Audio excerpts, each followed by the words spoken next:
Hello students, today we will study about area. What is an area? Area is actually space available or the space occupied. Space available at your home, space available at your school, space occupied by your school bag on the table, space occupied by laptop on the table.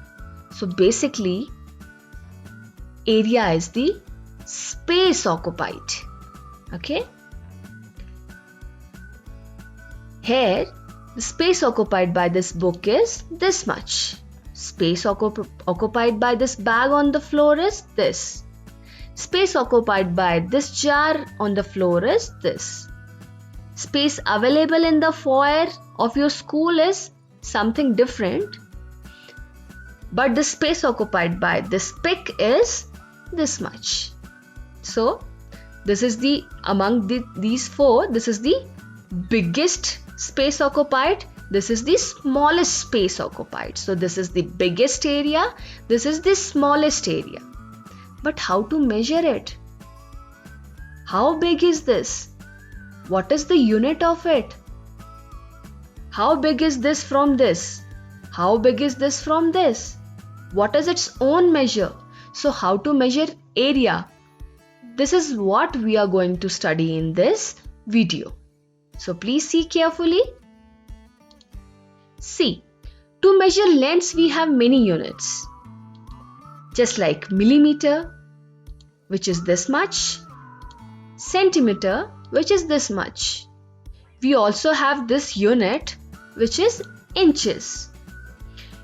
To measure long distances, just like length of your playground or length of very lengthy objects, I can say, we use meter tapes. So we have many tools like scale and tape and many units to measure the lengths. But how to measure the area? Suppose we have to find out its area. Should we estimate it? Just like, should we use an eraser to measure this area? Can I say that 30 erasers means the 30 erasers are enough to cover this area? Or can I say the area of this shape or figure is 30 erasers? Well, this would be wrong because the other person will not be able to understand it, because this is my eraser, his eraser can be this. So, if I say 30 eraser, I meant this, but he understood this. In fact, erasers comes in different shapes and sizes in the market. So how can we use erasers as the standard to measure the area? So what should we use? Should we use pencils? No, because even pencils are of different sizes. So what standard thing should we use to measure the area? So the answer is squares. See, a square of side 1 centimeter is same for all of us. A square of side 1 millimeter is also same for all of us. Why? Because of centimeter, millimeter, no? As centimeter and millimeter are fixed, so the squares of side 1 centimeter and squares of side 1 millimeter are also fixed. Okay, so as we used to use many units for lengths, we can use squares of all those units as the unit of area. So let's study that.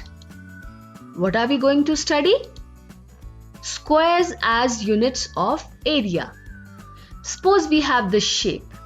This shape is 10 units in length and 4 units in breadth. Unit is actually centimeter here. 10 centimeter in length and 4 centimeter in breadth. So how can we estimate this area? By estimating the number of squares that can be fit inside it. We will not use eraser. What will we fit inside it? We will fit squares inside it.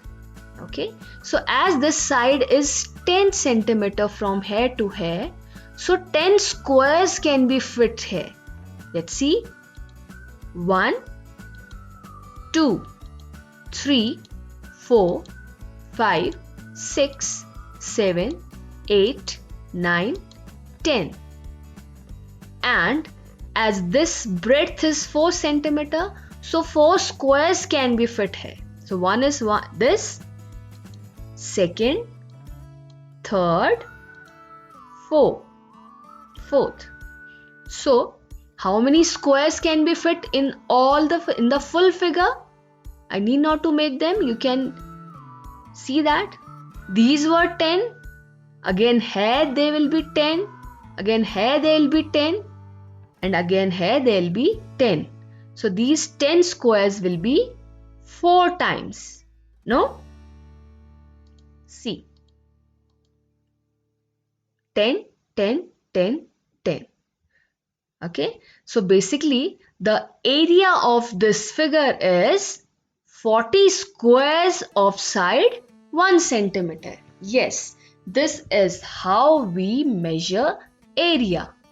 Okay, what do? We actually estimate the number of squares made inside that can be made inside the figure. And how do we estimate? We need not to make it time and again. We can only estimate it. As the length was 10 centimeter, so 10 squares can be made here. And as the breadth was 4, so 4 squares can be made.